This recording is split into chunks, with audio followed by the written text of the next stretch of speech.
Bonjour à tous. Aujourd'hui, je vais parler au nom de Monsieur Jean-Pierre Roth, qui n'a pas pu se joindre à nous aujourd'hui.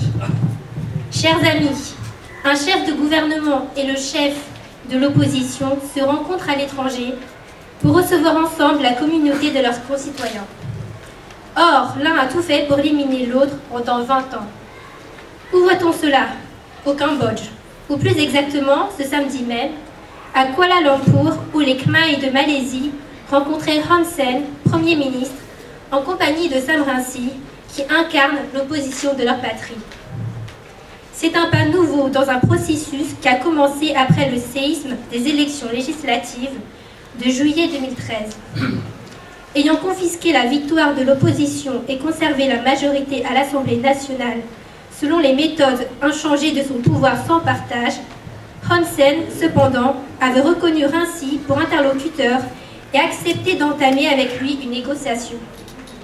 En gage de ce dialogue, Sam Rainsy, de son côté, avait accepté, sans le remettre en cause, le résultat officiellement proclamé des élections.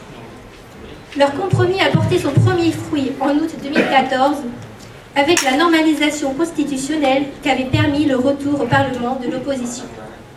L'institution d'une commission électorale indépendante en est le deuxième fruit, obtenu au début de 2015 à l'issue de mois d'âpres discussions.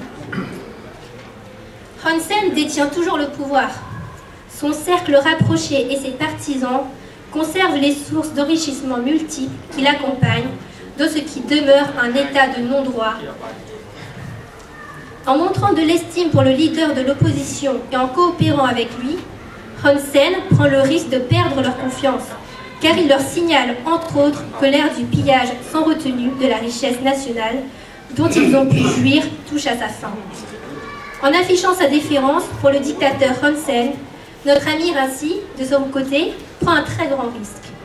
Son seul capital est la popularité qu'il avait construite sur l'intransigeance absolue qui fut la sienne au long d'années faites de combats et d'exil. Il risque de voir fondre ce capital, et plus grave encore, d'être mal compris par ces hommes et femmes, même qui, pendant 20 ans, l'ont soutenu au mépris de leurs intérêts et trop souvent de leur vie.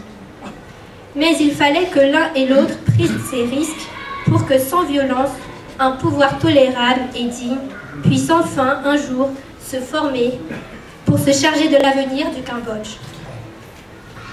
En ce 25 avril 2015, saluons avec joie cette perspective qui reste lointaine, mais couvre la courageuse convergence des deux hommes. Merci à tous. Merci, mademoiselle. Bon, caractérisé par la création d'une culture de dialogue entre les deux partis politiques. Le parti de l'équipe cambodgienne, PPC, au pouvoir, et le parti de celui national cambodgien, PSNC, de Sam Rainsy. Après 5 mois de discussions difficiles, les deux camps se sont mis d'accord sur l'aménagement d'un comité électoral national, CEN, en principe neutre,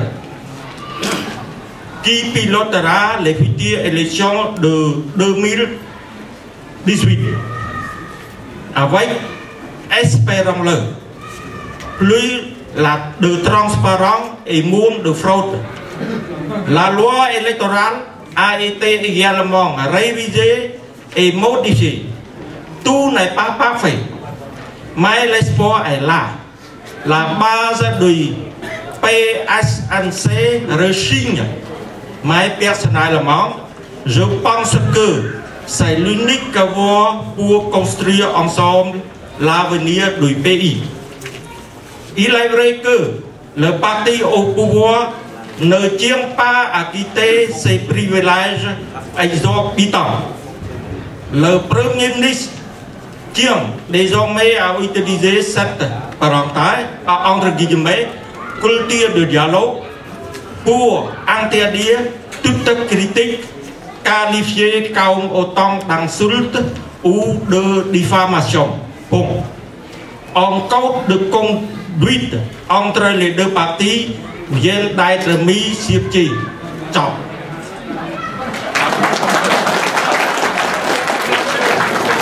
Con lúc mất là tàn